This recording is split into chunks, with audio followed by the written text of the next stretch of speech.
জনপ্রিয় content creator তৌহিদ আফ্রিদির বিরুদ্ধে নানা সময় প্রতারণা, নির্যাতন ও ব্ল্যাকমেইল নিয়ে ক্রাইম এডিশন একটি ভিডিও প্রতিবেদন প্রকাশ করেছে। সেখানে ইউটিউবার ও ব্লগারদের আওয়ামী লীগের পক্ষে জোর করে কাজ করানো সহ তৌহিদ আফ্রিদির নানা কুকৃতির তথ্য উঠে এসেছে। প্রতিবেদনে বলা হয়েছে, তৌহিদ আফ্রিদির নির্যাতনের শিকার হয়েছেন জনপ্রিয় কন্টেন্ট ক্রিয়েটর স্বপন আহমেদ। স্বপন আহমেদ বলেন, প্রায় 1 বছর আমার ইউটিউব চ্যানেল, ফেসবুক পেজ সবকিছু ডিবির হাতে ছিল। প্রথম দিন যখন আমি ডিবি অফিসে যাই, তখন পেছন থেকে একজন ডিবি বলেছিল, স্বপন ভাই কার সঙ্গে লাগতে গেছেন? আপনি জানেন না ডিবি হারুনের কি লাগে আফ্রিদি? আপনি আফ্রিদির সঙ্গে লাগতে গেছেন। স্বপনের মূল সমস্যা ছিল তিনি আলেমদের পক্ষে এবং ভারতের বিপক্ষে কন্টেন্ট তৈরি করতেন। এই কারণে আফ্রিদি তাকে এই ধরনের কন্টেন্ট বানাতে নিষেধ করেন। আফ্রিদির কথা মতো আওয়ামী লীগের পক্ষে কাজ না করার কারণে স্বপনকে আদালতের বারান্দায় পর্যন্ত যেতে হয়েছিল। স্বপন আরো বলেন, আমাকে আবার টিটকারি করে মজা করে বলেছিল, ইসলামিক ভিডিও তো ভালোই বানাচ্ছেন, এগুলো বানায় তো ভালোই ইনকাম করছেন। ওই সময় আমার যে পরিমাণ রাগ উঠেছিল, কিন্তু ভাই কিছুই করতে পারিনি। এই মামলা কোর্ট থেকে সমাধান হয়। যেই বিষয়গুলো নিয়ে আমাকে মিথ্যা মামলা দেওয়া হয়েছে, তার সাথে আমার চুলের পরিমাণও কোনো চিহ্ন পাইনি।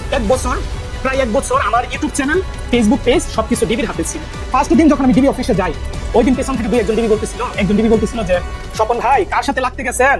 আপনি জানেন না ডিবি হারুনের কি লাগে আফ্রিদি?